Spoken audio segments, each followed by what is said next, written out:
Okay.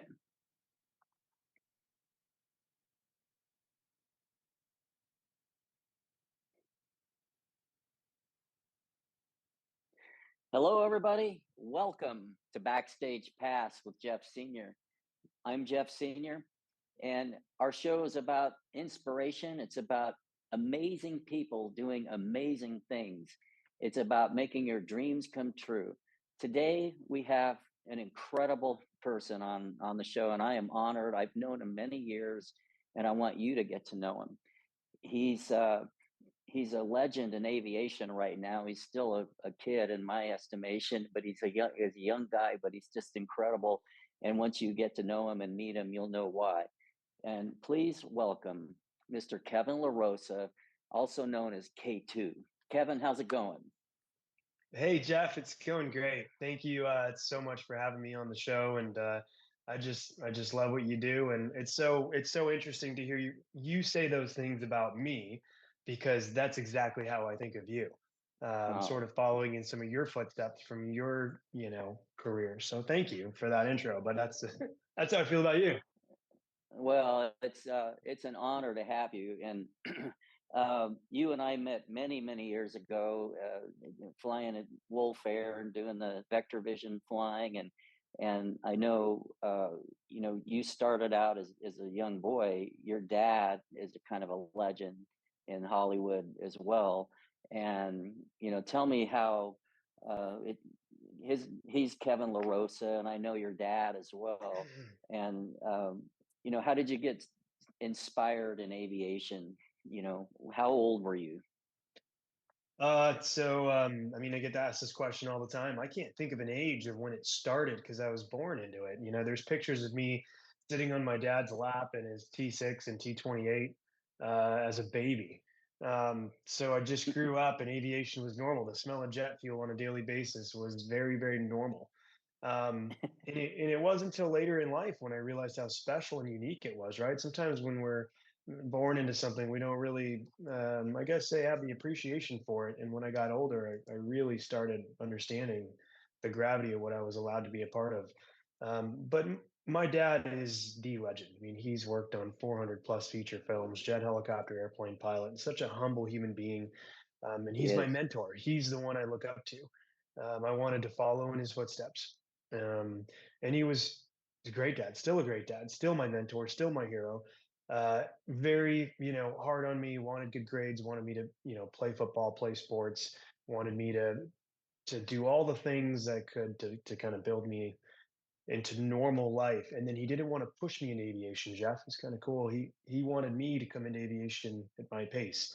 And of course, for me, I Hmm. was foaming at the mouth to get into the business. I couldn't wait. I wanted to be at the airport. I wanted to fly every single day. And he wanted me to stay focused on a lot of important things in life before it was time. Um, so to answer your question, I grew up in it, and I'm a third generation aviator, second generation aerial coordinator and motion picture pilot.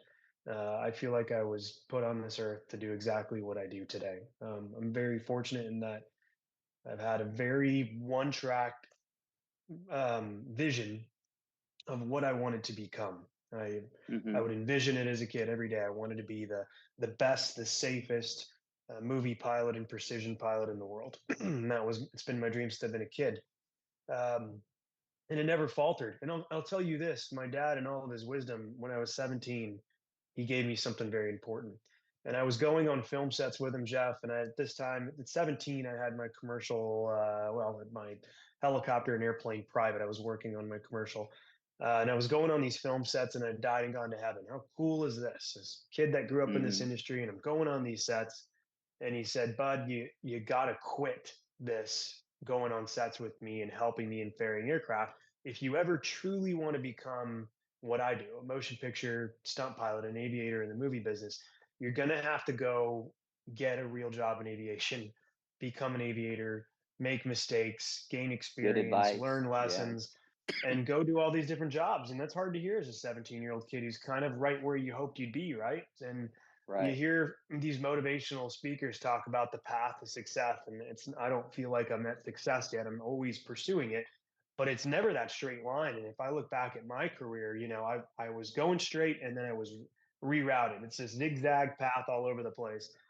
I did all these cool jobs, all of them, and I loved every one of them. Jeff, I did traffic watch in Cessna 172s. I did radio stuff in Jet Ranger helicopters, and news flying in A stars and charter and Lear jets, and then of course getting to fly with you and Wolf Aviation. I did all of these things, and every time I got a new job or I got upgraded or I got a promotion, I would say, you know what, this is the next stepping stone. I'm going to be the best at my job to learn all of the lessons, gain every single minute in an aircraft, all because I never took my eye off of where I wanted to take it, which was one day, Yeah, which for me was 27 years old, quitting the full-time jobs and just doing movie flying full time. But that was the vision, and that's my dad's vision hmm and wisdom that helped me route this. yeah. I Our stories are similar. My dad was a private pilot, wasn't a famous movie pilot, but at 5 years or less, I mean, I actually have a picture of me in a car seat in a Piper Cub, and Dad took me up, and that's when I got inspired. That that first feeling of lifting off the earth, and you go, whoa. And it's a passion that's in our soul, as you know. And I mean, today people would probably go, oh, that's child abuse, but thank God our dads did that stuff, and he didn't just hand it to you. He made you go, you got to go earn this. You got to go work hard. You got to go do a job, a regular aviation job, because that's what taught you your skills, to get into what you do now. Up to, we flew together in the Lear. I remember we did the Air Force job together at Travis Air Force Base. We've had some fun, amazing times together. We did Bombardier. When we did Bombardier, I remember you were out there, and so was your dad. So the three of us actually got to work together when we did the Bombardier ads, and that was, what an honor that was. And I see a really cool uh, poster behind you there. That it's not just a poster; it's probably a pretty special poster to you. Uh, tell us about the poster and your experience flying Top Gun. Yeah, that's the movie poster for Top Gun Maverick, in kind of a dream come true moment in my life, and I ended up in the right place at the right time. I always tell people, and I do believe, things don't just happen. You kind of have to will your luck. In fact, Tom Cruise has a great quote, and I believe that. You have to kind of create your own luck, put yourself in the right place at the right time, and I feel like I kind of did that with Top Gun Maverick. And when I got offered the opportunity to be involved in the movie, at first it was just as the camera jet pilot.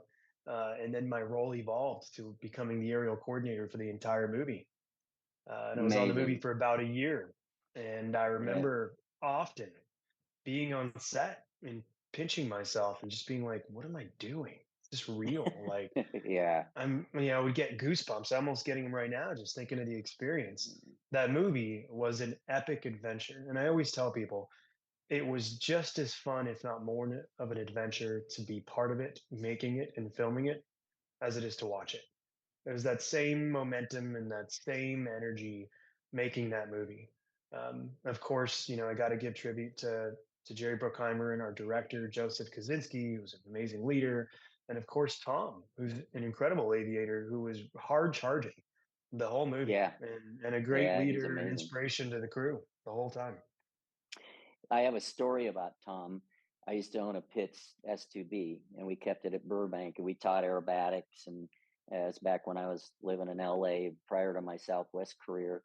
And he had a Pitts at the time. He was kind of upcoming, getting his ratings and getting his flying experience. And every now and then he would rent ours because I think his was in maintenance or whatever. And one day he got ours and accidentally, took off, and the canopy blew off on the takeoff roll, and he aborted the takeoff, and he felt so bad, which is an easy thing to do in the pits, by the way. I'm sure you've flown a pits if you forget to latch it, which is easy to forget. And so he felt so bad. Not only replaced the canopy, but put a Bose intercom system in it. He was so generous and so nice. And the guy was just, and I always admired that in him.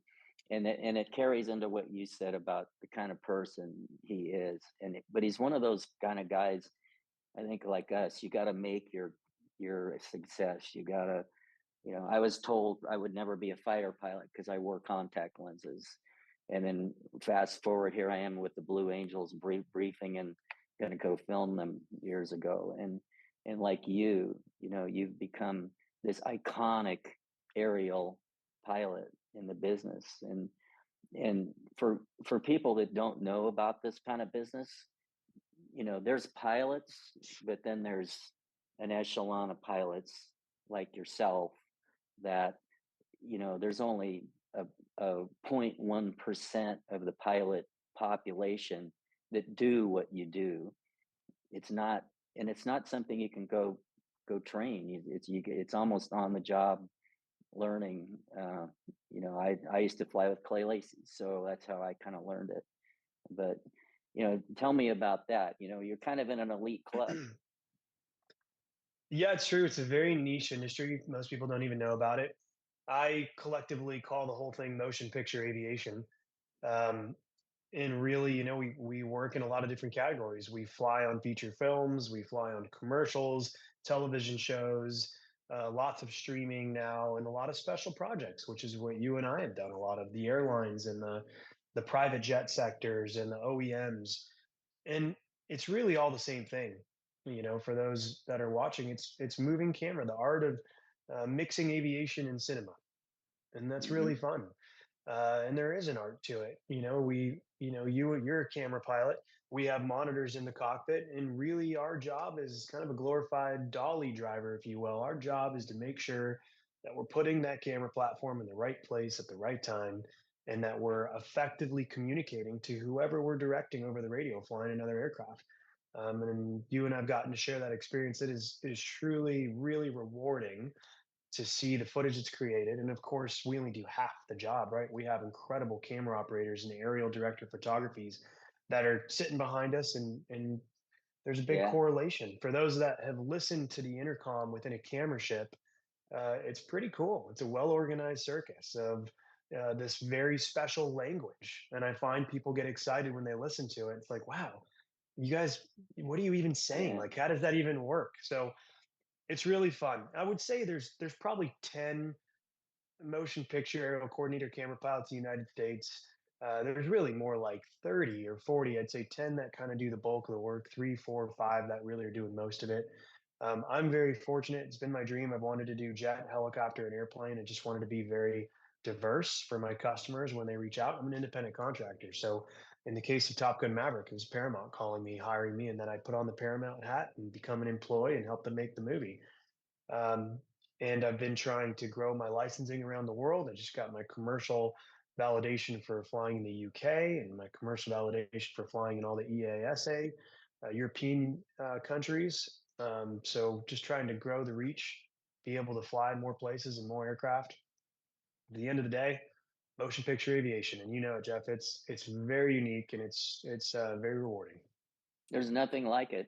I try to describe to people what it's like to pull up on the wing of a Dreamliner.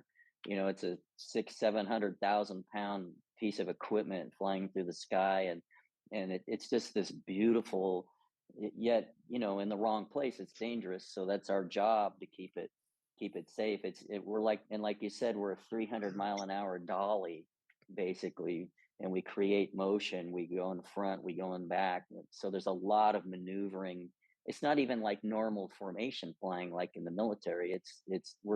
We're doing a lot of things that we have to be very careful. The briefings involved, people have no idea how long we brief just to do one flight. It's like a choreographed dance, and it's Yeah.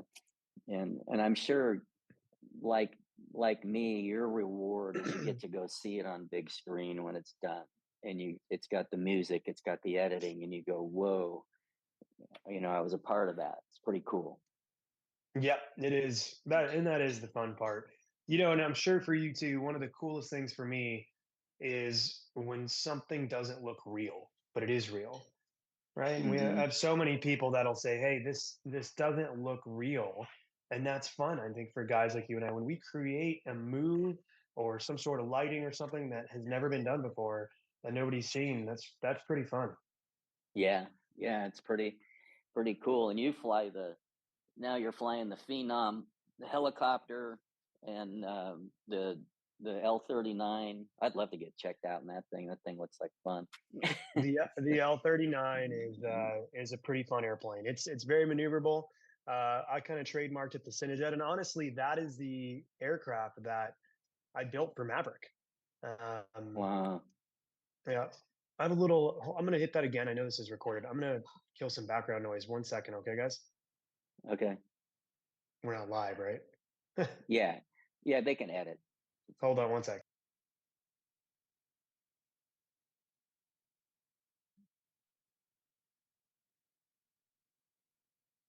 Sorry about that.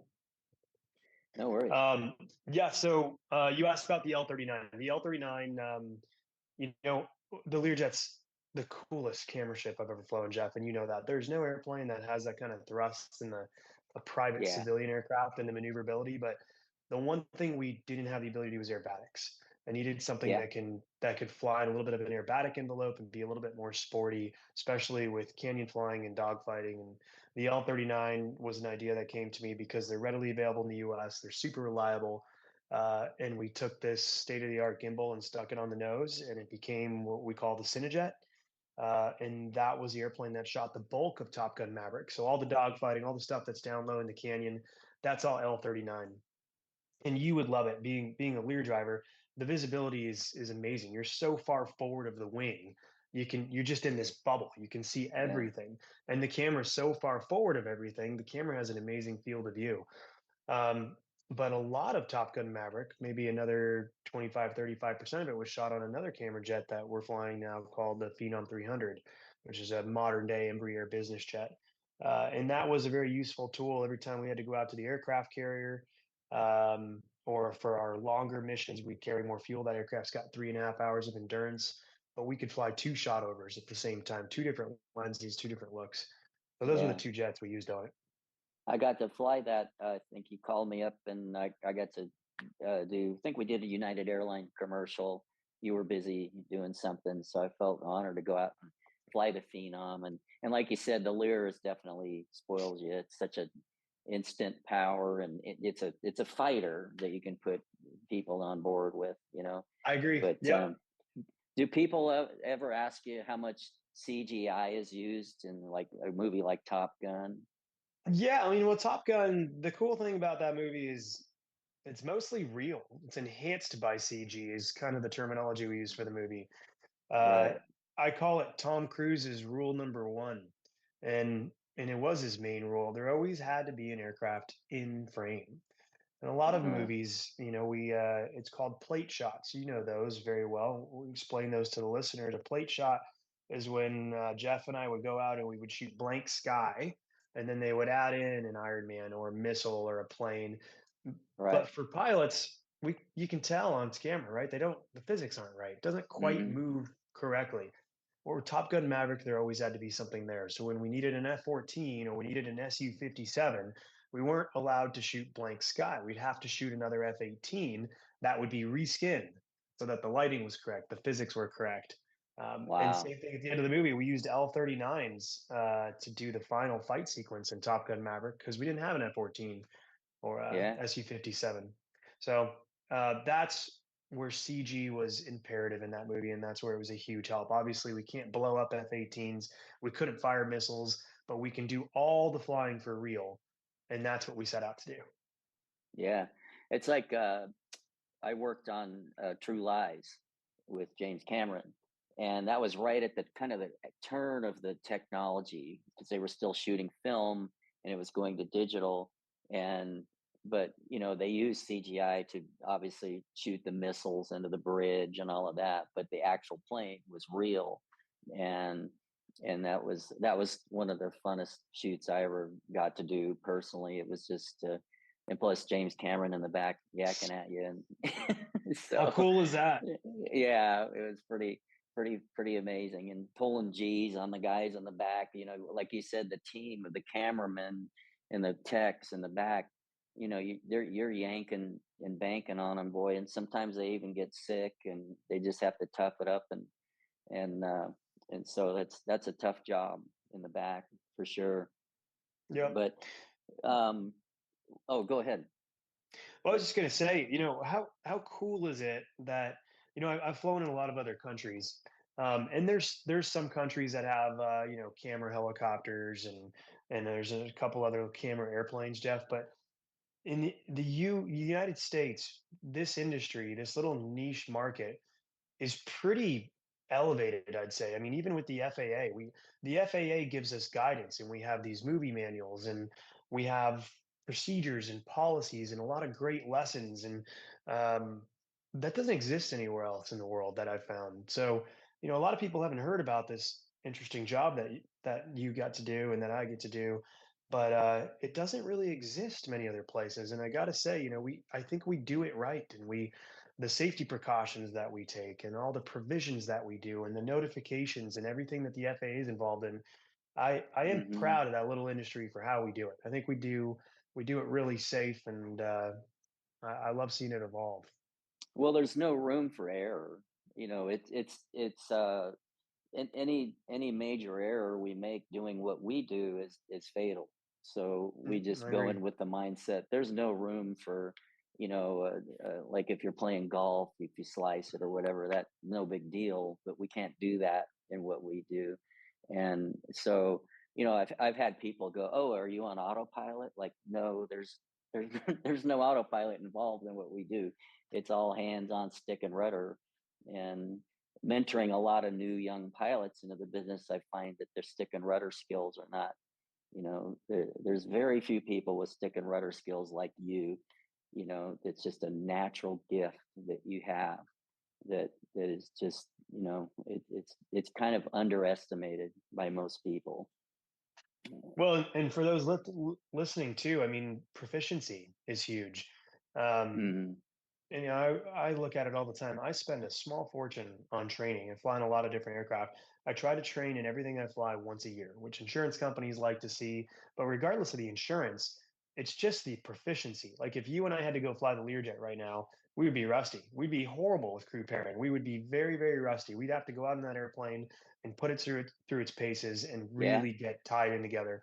And we do that all the time in the motion picture business. And you can't train for everything. You hit this on the head a little while ago.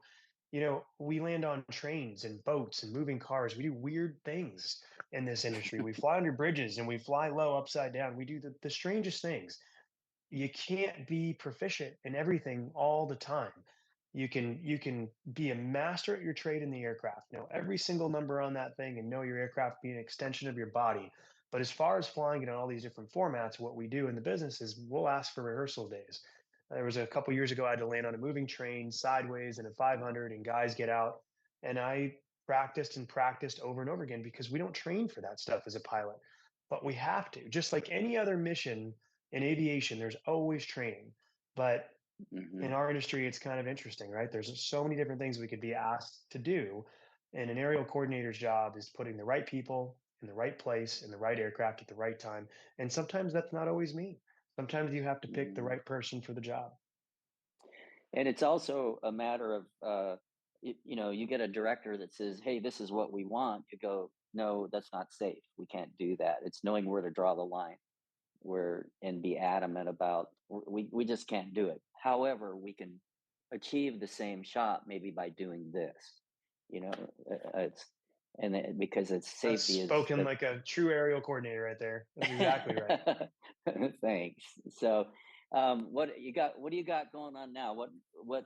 Any movies coming out that you're working on, or Yeah, right now, well, we just had a strike. It was unfortunate. We're just coming out of the strike for the Screen Actors Guild. yeah, So there's a lot of stuff in the pot.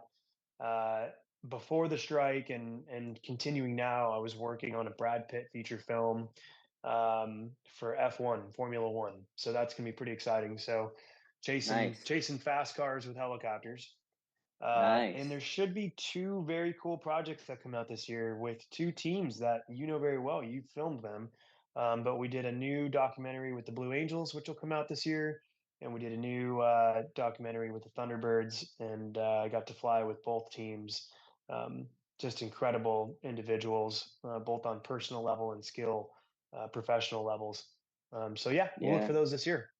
absolutely. Well, we're gonna keep. So how can people find you if they want to check you out even more? You look like a Sure. I male mean, model, man. You look like out of GQ magazine or something I as don't know well. about that. No way. I'm a behind the scenes guy. No, but if I have an Instagram that I love throwing behind the scenes content up, that's K2 LaRosa. My website is also k2larosa.com.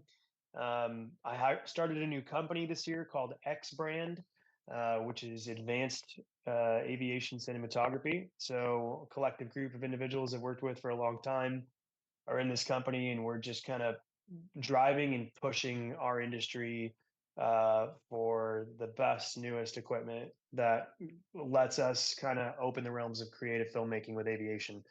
So obviously, the jets that we're using are in there. We have some new gimbals that are going to go on these aircraft. Jeff, this will interest you, but the new jet gimbal that we just purchased is going to be capable of 450 knots and 5 Gs. So that's Jeez. pretty exciting. Wow.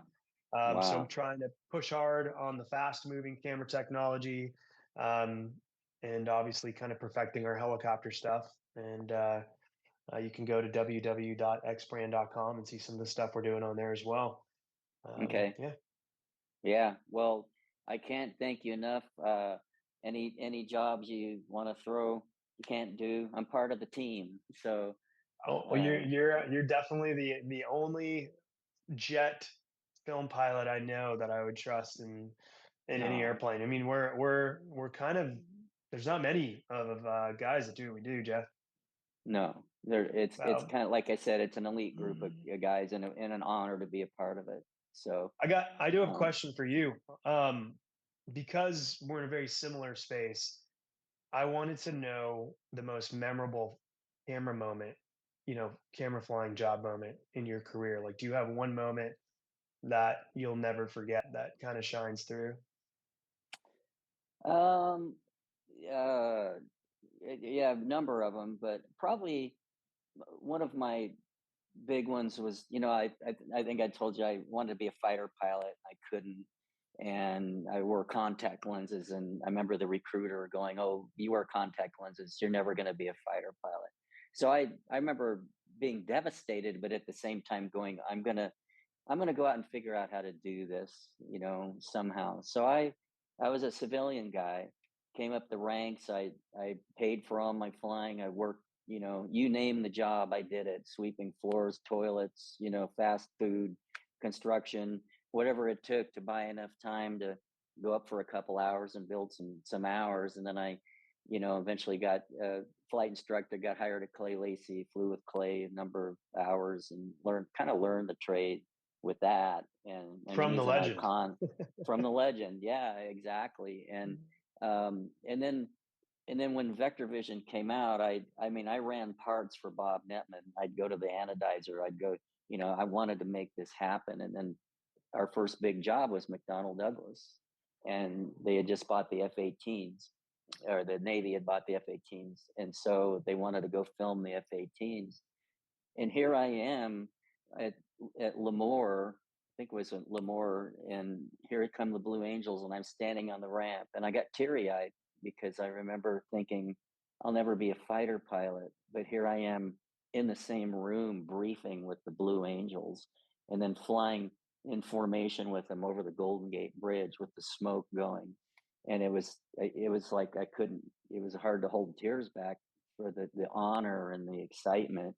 And so that was probably one of my best moments. And then getting back into the briefing room, and they're just these guys that, "Hey, how did the Lear do?" And they were all like, "Thumbs up, man, that was awesome, let's go do some more." And so you just go, wow, so don't, I guess the gist of it is, like, you don't ever let anything stop you from living your dreams. You make your destiny. You set your destination and where you want to go, and you figure out how to get there. It's like you said, Tom Cruise said. You, So you know, I got it. And for the young listeners out there, for anybody that's listening to this, what you just said, I gravitate to one thing, and there's any time in my career anybody's told me no or it can't be done, man, that just gives me more energy to do it. Uh, yep. and and only you can really decide what you can and cannot do. So, okay, great. The Air Force isn't going to let you be a fighter pilot. Well, guess what? You became a high performance elite jet pilot filming those aircraft. You did it your own way. You willed Yeah, that into existence. So I get that same energy, and I've had that my whole career. See people yeah, say, you're just your dad's son. You're not going to be like him. Or you can't do it that way. This is impossible. For any time anybody ever hears that, just let that be energy to make you push harder. absolutely. I was told the same thing about playing guitar. I had small hands. Oh, the guitar teacher said you probably should think of another instrument. I remember telling my mom, I don't care what that guy says. I'm going to figure this out. And fast forward, this year we got signed by Universal Music. It's like dreams come true. You got to believe in yourself and you choose your destiny. I tell people take your life off of autopilot. Be the captain of your ship. You make the destiny you want, the destination. And you're an example of that, Kevin. It's such an honor to know you, and it's been so cool to watch your career grow, and I can't wait to see what more you do. And we're all proud of you. So No, that's the best feeling in the world, Jeff. The feeling's mutual, and it's so great to see everything you've done. Incredible singer and artist and guitar and an amazing aviator. So, right back at you, my friend. thank you. Well, folks, we want to thank Kevin LaRosa, K2, Top Gun Maverick aerial coordinator, for being on the show. What an honor and pleasure. Can't wait to get this out and everybody can take a look at it. And Kevin, thank you again for everything. And God Thanks, Jeff. bless, and be safe out there. And we'll talk to you soon. Sounds good. Thank you so much. We're signing off.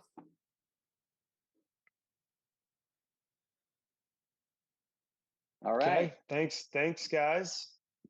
Kevin, that That was was awesome. that was fun, man. Thanks for having me. I Are was you watching kidding? the interview. I watched the whole interview you did with the founder of Top Gun. That was super interesting. Oh, Dan And, Pedersen. Yeah, isn't he cool? yeah, and what a cool, humble guy. And I loved everything he was saying at the end about, how he just the stuff he wants to see for America and getting people, you know, mentored, find somebody like he's got a really nice message, and he seems like he Yeah, cares, but you wouldn't know he was like a potent top of the, list fighter unbelievable. pilot. I know. And he loved the F4. I like it. The F4 had power. And Do you know what I always love too? And in that interview, he referred to it as, she was great and she took care of me here. And I always felt that, when I was flying the Lear, I got it from McMurtry, Tom. You kind of become one with the airplane. They sort of build a personality, right? And they do.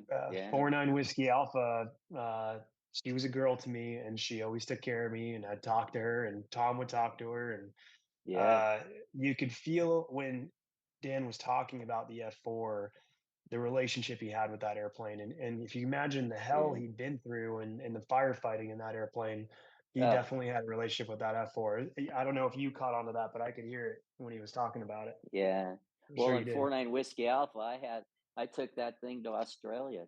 I remember being out over Pacific at night, in the middle of the night at 45,000 feet, looking at the ocean, nothing. And you go, she has taken me, safely across this journey, because it's a Yep. vast place out there. That um, Learjet has been in so many strange places that jets isn't have it never been something? before. I Yeah. know, I know. I hope I Well, hope we'll it be in. hope it flies soon. Yeah, me too. We got to get back in it. So, well, Kevin, you have a great weekend, and we'll talk soon. We'll maybe I'll follow up next week. Talk to you. We'll chat on the phone. Okay, Yeah, we'll great. And I got follow your up book. on B-roll too. Thanks. Oh, Oh, B I'm gonna. roll. Yeah. I'll send that over to you right now. You got it. I got your book, Jeff. Can't wait to read it. What's it? Thank you, Kevin. Thank you. And everybody at MBAA loved you. I told them, go say hi to That's Kevin. cool. Yeah. So, all right. Thank you so much. We'll talk See to you you soon. guys. All right. Bye. Bye, Take guys. care. That was Thanks so cool. much, guys. All right. You good, Barbara? We're good. And has Kevin left the room? I think so. Kevin, you still on?